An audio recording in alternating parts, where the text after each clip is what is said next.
जय माता रानी दोस्तों, आप सभी का बहुत बहुत स्वागत है आपके अपने चैनल राधा कृष्ण ऑफिशियल में।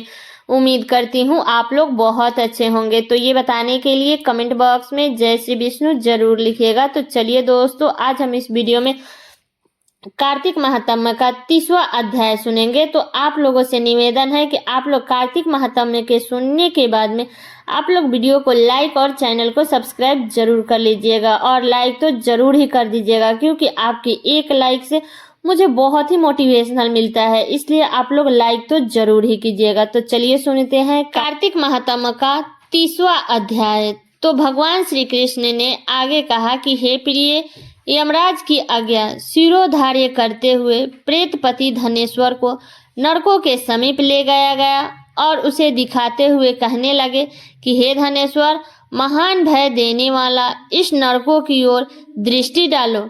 इनमें पापी पुरुष सदैव दूत द्वारा पकाए जाते हैं। देखो, यह तप्तवाचुक नामक नरक है, जिसमें देह जलने के कारण पापी विलाप कर रहे हैं। जो मनुष्य भोजन के समय भूखों को भोजन नहीं देता है, वह बार बार इस नरक में डाले जाते हैं।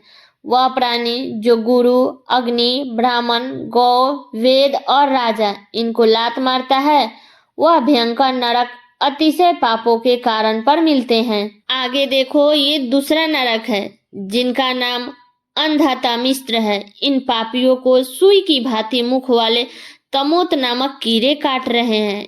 इस नरक में दूसरे का दिल दुखाने वाला पापी गिराए जाते हैं। ये देखो तीसरा नरक, जिसका नाम क्रेकय है। इस नरक में पापियों को आड़े से चीरा जाता है।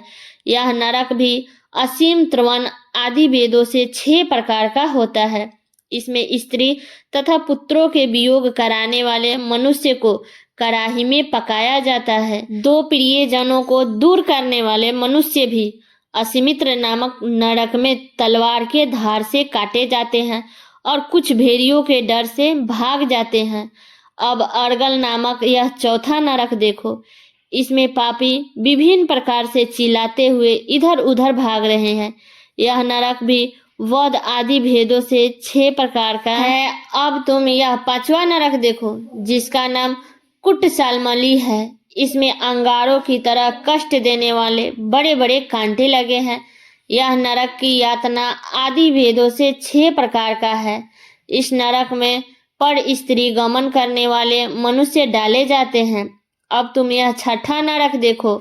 उल्वन नामक नरक में सिर नीचे करके पापियों को लटकाया जाता है। जो लोग भक्ष का विचार नहीं करते, दूसरों की निंदा और चुगली करते हैं, वे इस नरक में डाले जाते हैं। दुर्गंध वेद से यह नरक भी 6 प्रकार का है।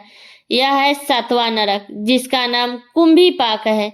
यह अत्यंत भयंकर और यह भी 6 प्रकार का है। इसमें महापातकी मनुष्य को पकाया जाता है। इस नरक में सहस्त्रों वर्ष तक यातना भोगनी पड़ती है। यही रौरव नरक है। जो पाप इच्छा रहित किए जाते हैं वह सूखे, और जो पाप इच्छा पूर्वक किए जाते हैं वह पाप अद्र कहलाते हैं। इस प्रकार शुष्क और अर्ध भेदों से यह पाप 2 प्रकार के होते हैं। इसके अलावा और भी अलग अलग 84 प्रकार के पाप है। अपक्रेन, पंडाल के तन्य, मालिनी कर्ण, जाति भ्रष्ट कर्ण, उपाय, अति पाप, महापाप, यह 7 प्रकार के पातक है। जो मनुष्य जैसा कर्म करता है उसे इन 7 नरकों में से उसके पाप कर्मों के अनुसार पकाया जाता है। क्योंकि तुम्हें कार्तिक व्रत करने वाले प्रभु भक्त का संसर्ग प्राप्त हुआ था, उसी के पुण्य की वृद्धि हो जाने के कारण यह सभी नरक तुम्हारे लिए निश्चय ही नहीं हो सका। इस प्रकार धनेश्वर को नरकों का दर्शन करा करके प्रेतराज उसे यक्ष लोक में ले गए। वहां जाकर उसे वहां का राजा बना दिया। वही कुबेर का अनुचर धन क्षय के नाम से प्रसिद्ध हुआ। बाद में महर्षि विश्वामित्र ने उसके नाम पर तीर्थ बनाया था। कार्तिक मास का व्रत महाफल देने वाला है। इसके समतुल्य अन्य कोई दूसरा पुण्य कर्म नहीं है। जो भी मनुष्य इस व्रत को करता है तथा व्रत करने वालों का दर्शन करता है, उसे मोक्ष की प्राप्ति होती है। सूत जी ने कहा, इस प्रकार अपनी अत्यंत प्रिय सत्यभामा को यह कथा सुनाकर भगवान श्री कृष्ण ने संध्या उपासना करने के लिए माता के घर में गए। यह कार्तिक मास का व्रत भगवान विष्णु को अति प्रिय है तथा भक्ति प्रदान करने वाला रात्रि जागरण, प्रातःकाल स्नान, तुलसी वट सिंचन, उद्यापन और दीपदान, यह 5 कर्म भगवान विष्णु को प्रसन्न करने वाले हैं, इसलिए इनका पालन अवश्य करनी चाहिए। तब ऋषि बोले, भगवान विष्णु को प्रिय है अधिक फल की प्राप्ति कराने वाले, शरीर के प्रत्येक अंग को प्रसन्न करने वाले कार्तिक महात्म आपने हमें बताया। यह मोक्ष की कामना करने वालों अथवा भोग की इच्छा रखने वालों मनुष्य को यह व्रत अवश्य ही करनी चाहिए। इसके अतिरिक्त हम आपसे एक बात पूछना चाहते हैं कि यदि कार्तिक मास का व्रत करने वाला मनुष्य किसी संकट में फंस जाए, या वह किसी वन में हो, या व्रती किसी रोग से ग्रसित हो जाए, तो उस मनुष्य को कार्तिक व्रत को किस प्रकार करने चाहिए, क्योंकि कार्तिक व्रत भगवान विष्णु को अत्यंत प्रिय है और इसे करने से मुक्ति एवं भक्ति प्राप्त होती है, इसलिए इसे छोड़ना नहीं चाहिए। तब सूत जी ने इसका उत्तर देते हुए कहा, यदि कार्तिक का व्रत करने वाले मनुष्य किसी संकट में फंस जाए तो वह हिम्मत करके भगवान शंकर या भगवान विष्णु के मंदिर में जो भी पास हो उसमें जाकर रात्रि जागरण करे। यदि व्रती घने वन में फंस जाए तो फिर पीपल वृक्ष के नीचे या तुलसी के वन में जाकर जागरण करे। भगवान विष्णु की प्रतिमा के सामने बैठकर विष्णु जी का कीर्तन करे। ऐसा करने से सहस्त्र गायों का दान करने के समान फल प्राप्त होती है। जो मनुष्य विष्णु के कीर्तन में बाजा बजाता है उसे वाजपेयी यज्ञ के समान फल की प्राप्ति होती है। और हरि कीर्तन नित्य करने वाले मनुष्य को सभी तीर्थों में स्नान करने का फल प्राप्त होता है। किसी संकट के समय में या रोगी हो जाने और जल न मिल पाने की स्थिति में केवल भगवान विष्णु के नाम मात्र से मार्जन ही कर ले। यदि उद्यापन ना कर सके तो व्रत के पूर्ति के लिए केवल ब्राह्मणों को प्रसन्न कर ले, क्योंकि ब्राह्मण के प्रसन्न होने पर विष्णु जी प्रसन्न रहते हैं। यदि मनुष्य दीप दान करने में असमर्थ हो तो दूसरे की दीप की आयु आदि से भली भांति रक्षा करे। यदि तुलसी का पौधा समीप ना हो तो वैष्णव ब्राह्मण की ही पूजा कर ले, क्योंकि भगवान विष्णु सदैव अपने भक्त के समीप रहते हैं। इन सब के ना होने पर कार्तिक का व्रत करने वाला मनुष्य ब्राह्मण, गौ, पीपल और बट वृक्ष की श्रद्धा पूर्वक सेवा करे। सौनका आदि ऋषि बोले कि आपने गौ तथा ब्राह्मणों के समान पीपल और बट वृक्ष को बताया है और सभी वृक्षों में पीपल तथा बट वृक्ष को ही श्रेष्ठ कहा जाता है। इसका क्या कारण है बताइए। तब सूत जी बोले, पीपल भगवान विष्णु का और बट भगवान शंकर का स्वरूप है। पालस ब्रह्मा जी के अंश से उत्पन्न हुआ, जो कार्तिक मास में उसके पतल में भोजन करता है वह भगवान विष्णु के लोक में जाता है। इन वृक्षों की पूजा, सेवा एवं दर्शन करते हैं उनके सभी पाप नष्ट हो जाते हैं। ऋषियों ने पूछा, हे प्रभु, हम लोगों के मन में एक शंका है कि ब्रह्मा, विष्णु और शंकर वृक्ष स्वरूप क्यों हुए? कृपा करके आप हमारी इस शंका का निवारण कीजिए। तब सूत जी बोले कि प्राचीन काल में भगवान शिव तथा माता पार्वती विहार कर रहे थे।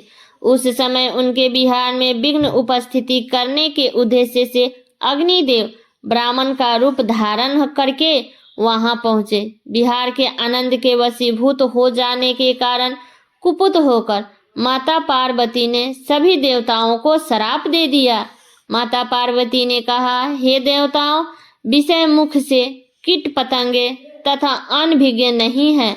आप लोगों ने देवता होकर भी उसमें विघ्न उपस्थित किया है, इसलिए आप सभी वृक्ष बन जाओ। सूत जी बोले, इस प्रकार कुपित पार्वती जी के श्राप के कारण समस्त देवता वृक्ष बन गए। यही कारण है कि भगवान विष्णु पीपल और भगवान शिव बट वृक्ष हो गए। इसलिए भगवान विष्णु का शनिदेव के साथ युग होने के कारण केवल शनिवार को ही पीपल को छूना चाहिए, अन्य किसी भी दिन नहीं छूना चाहिए। तब ऋषियों ने पूछा कि हे सूत जी, पीपल के वृक्ष की शनिवार के अलावा सप्ताह के शेष दिनों में पूजा क्यों नहीं की जाती है? तब सूत जी बोले, हे ऋषियों, समुद्र मंथन करने से देवताओं को जो रत्न प्राप्त हुए, उनमें से देवताओं ने लक्ष्मी और कौस्तुभहनी भगवान विष्णु को समर्पित कर दी थी। जब भगवान विष्णु लक्ष्मी जी से विवाह करने के लिए तैयार हुए तो लक्ष्मी जी बोली कि हे प्रभु, जब तक मेरी बड़ी बहन का विवाह नहीं हो जाता तब तक मैं छोटी बहन आपसे किस प्रकार विवाह कर सकती हूँ, इसलिए आप पहले मेरी बड़ी बहन का विवाह करा दे, उसके बाद आप मुझसे विवाह कीजिए। यही नियम है जो प्राचीन काल से चला आ रहा है।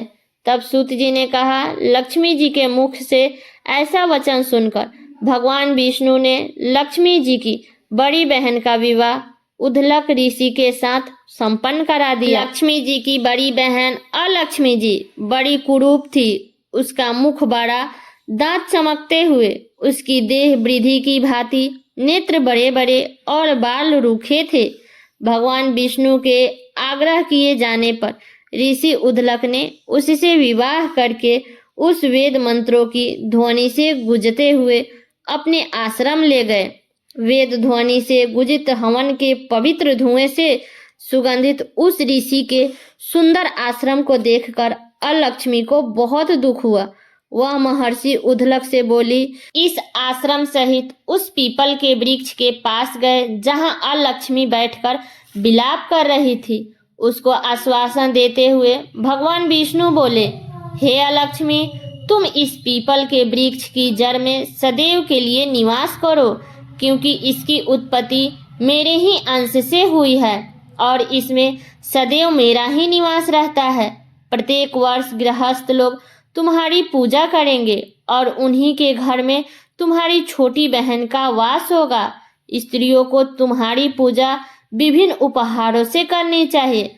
मनुष्य को धूप, पुष्प, दीप, गंध आदि से तुम्हारी पूजा करनी चाहिए, तभी तुम्हारी छोटी बहन लक्ष्मी उन पर प्रसन्न होगी। तब सूत जी बोले, ऋषियों, मैंने आपको भगवान श्री कृष्ण, सत्यभामा तथा पृथु नारद का संवाद सुना दिया, जिसे सुनने से ही मनुष्य के समस्त पापों का नाश हो जाता है और अंत में वैकुंठ को प्राप्त करता है।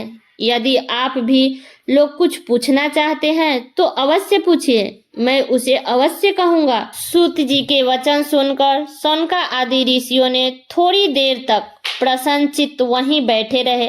तत्पश्चात वे लोग बद्री नारायण जी के दर्शन हेतु चल दिए। जो मनुष्य इस कथा को सुनता है या सुनाता है, उसे इस संसार में समस्त सुख की प्राप्ति होती है। इतनी कथा सुनकर सभी ऋषियों ने सूत जी से बोले कि हे सूत जी, अब आप हमें तुलसी विवाह की विधि बताइए।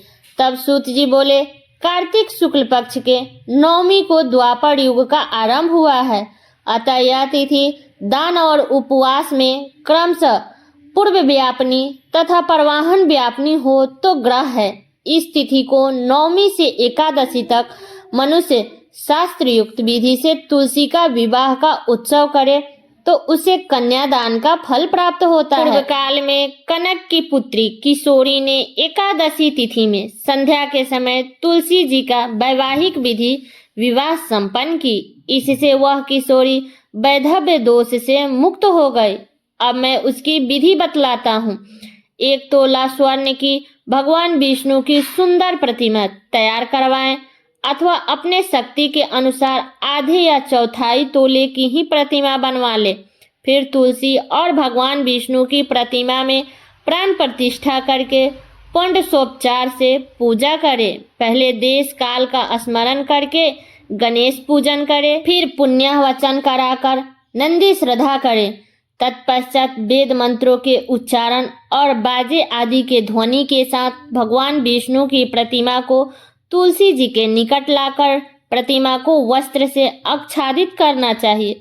उस समय भगवान का आवाहन करे, भगवान केशव आइए, देव मैं आपकी पूजा करूंगा, आपकी सेवा में तुलसी को समर्पित करूंगा, आप मेरे संपूर्ण मनोरथ को पूर्ण करें। इस प्रकार आवाहन के पश्चात 3 बार अर्घ, पाघ और विष्ठर का उच्चारण करके इन्हीं बारी बारी से भगवान को समर्पित करें। फिर आचमनीय पद का 3 बार उच्चारण करके भगवान को आचमन कराएं। इसके बाद कांस्य के बर्तन में दही, घी, मधु रखकर उसे कांस्य के पात्र से ही ढक दे तथा भगवान को अर्पण करते हुए इस प्रकार कहे कि हे वासुदेव, आपको नमस्कार है, यह मधुपार्क ग्रहण कीजिए। तदनंतर हल्दी लेपन और अभ्य अंग कार्य संपन्न करके गोधूली की बेला में तुलसी और विष्णु जी का पूजन पृथक पृथक करना चाहिए। दोनों को एक दूसरे के सम्मुख रखकर मंगल पाठ करें। जब भगवान सूर्य कुछ कुछ दिखाई देते हैं तब कन्यादान संकल्प करें। अपने गोत्र का प्राव उच्चारण करके आदि की 3 पीढ़ियों का भी अवतरण करें। तत्पश्चात भगवान से इस प्रकार कहे, आदि, मध्य और अंत से रहित त्रिभुवन प्रतिपालक परमेश्वर, इस तुलसी दल को आप विवाह की विधि से ग्रहण करें। यह पार्वती के बीज से प्रकट हुई है, वृंदा के भस्म से स्थित रही है तथा आदि, मध्य और अंत से शून्य है। आपको तुलसी बहुत ही प्रिय है, अतः इसे मैं आपकी सेवा में अर्पित करता हूँ। मैंने जल के घड़े से सींचकर और अन्य प्रकार की सेवाएं करके अपनी पुत्री के भांति इसे पाला पोसा और बढ़ाया है।